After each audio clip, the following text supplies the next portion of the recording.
ایک ذرا اخلاص کا پیدا کرنا بڑا مشکل ہے. وہ ایک سجدہ جسے تو گراں سمجھتا ہے، 1000 سجدوں سے دیتا ہے آدمی کو نجات. وہ ایک سجدہ ہی کرنا بڑا مشکل ہو گیا. دھڑا دھڑ سر ٹیکے جا رہے ہیں، محرابیں پڑ رہی ہیں، زلفیں سیاہ ہو رہی ہیں، کالی پیلی سفید ہو رہی ہیں، کرمزن ہو رہی ہیں، بڑے بڑے نقشے ہو رہے ہیں، داڑیاں اتنی لمبی ہو گئی زمین چھونے والی ہیں، مگر وہ ایک سجدہ جسے تو گراں سمجھتا ہے 1000 سجدوں سے دیتا ہے آدمی کو نجات. وہ ایک اخلاص والا ایک سجدہ. There is nobody in the heart except God, Almighty Allah. وہ ایک مشکل ہو گیا، بہت مشکل ہو گیا. شیخ عبدالقادر جیلانی سے کسی نے پوچھا کہ اسم اعظم کیا ہے؟ فرمایا جب تو اللہ کا نام ایسے لے کہ تیرے دل میں اور کچھ نہ. وہ مشکل ہو گیا. ہر وقت ہم سائیگی کی صحبت شریک حال رہتی ہے. کوئی نہ کوئی ہمسایہ اللہ کی یاد میں، کوئی شیطان ہے، بیلزبب ہے، کہ ادھر سے ہے کوئی ادھر سے ہے. جب بھی اللہ کو یاد کرنے لگو کوئی ہمسایہ ساتھ آ ڈالتا ہے. یہ ایک بڑی بدقسمتی کی بات ہے. We are never free, never open, never empty. دیکھو قرآن وہی ہے، پڑھنے والے وہی ہے. کسی آیت کو عبدالقادر پڑھ رہا ہے، کسی آیت کو ملا نصیر الدین پڑھ رہا ہے، کسی کو جناب قبلہ نور الدین صاحب پڑھ رہے ہیں، مگر سمجھ اپنی اپنی. ففہمنا سلیمان، ہم نے سلیمان کو فہم عطا کر.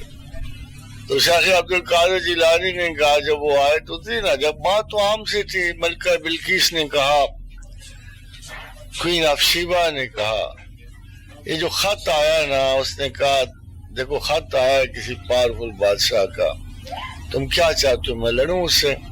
تو نے کہا ملکہ بڑے مار کے تیرے ساتھ جیتے ہم نے، ہمارے لیے کوئی دشمن بڑا نہیں، تو کہے گی ہم پھر لڑیں گے.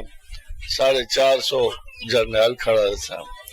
اس نے کہا خط جو ہے نا بتاتا ہے کہ یہ بہت بڑا بادشاہ ہے، یہ میری خوابگاہ میں جس نے خط کو پہنچا دیا یہ کوئی عام نہیں لگتا. تو ان کا ملکہ پھر تیرا کیا فیصلہ ہے؟ تو اس نے کہا اب دیکھو جب کوئی زبردست بادشاہ کسی بستی میں داخل ہوتا ہے نا تو اسے اجاڑ کے ویران کر دے، اور خاص طور پہ اس کے عمرا اور رؤسا کو بڑا ذلیل کرتا ہے. بس شیخ عبدالقادر جیلانی کا جب خدا کسی بستی میں داخل ہوگا نا تو پہلے بھی بڑے رئیس بیٹھے ہوتے ہیں نا، اس میں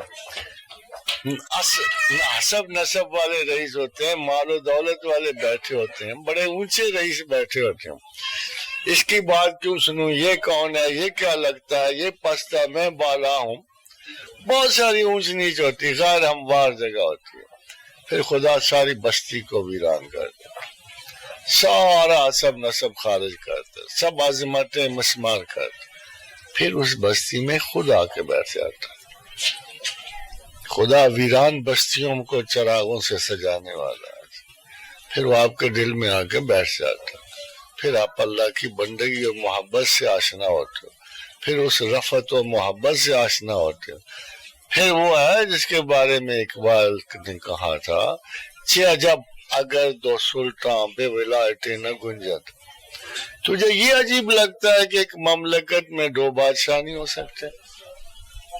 اقبال کہتا ہے تجھے یہ عجیب لگتا ہے، چہ عجب اگر 2 سلطان بے ولایت نہ گنجند. عجبی کہ می نہ گنجد با ولایت فقیر. عجیب یہ ہے کہ ایک پورے ملک میں ایک فقیر نہیں سماتا، کم بخت. عجب یہ ہے. پھر جو خدا کے ساتھ ہو، آپ نے دیکھا کیا عجیب و غریب فقیر تھا موسیٰ بھی. جہاں میں چاہتا ہوں تو جا کے 300 برس کی قائم شدہ سلطنت فرعونہ مصر کو ذلیل کر، قوم عالین کو رسوا کر. اس نے کہا اللہ میاں کچھ تو خیال کرو، ایک اکیلا بندہ قتل کر کے وہ مارا جاؤں گا. آگے سے بڑا سادہ سجا، میں تیرے ساتھ نہیں ہوں. یہ جو آپ دیکھتے ہو چینج، کبھی یہ طالبان، یہ داعش، ان بیوقوفوں کو یہ جملہ نہیں آتا کیا میں تیرے ساتھ نہیں ہوں. وہ ساتھ ہوگا تو ایک موسیٰ کافی ہے، نہیں ہوگا جو مرضی کر لو، پھر جو مرضی کر لو، جتنی مرضی افواج اکٹھی کر لو، کچھ نہیں ہو سکتا. Because he means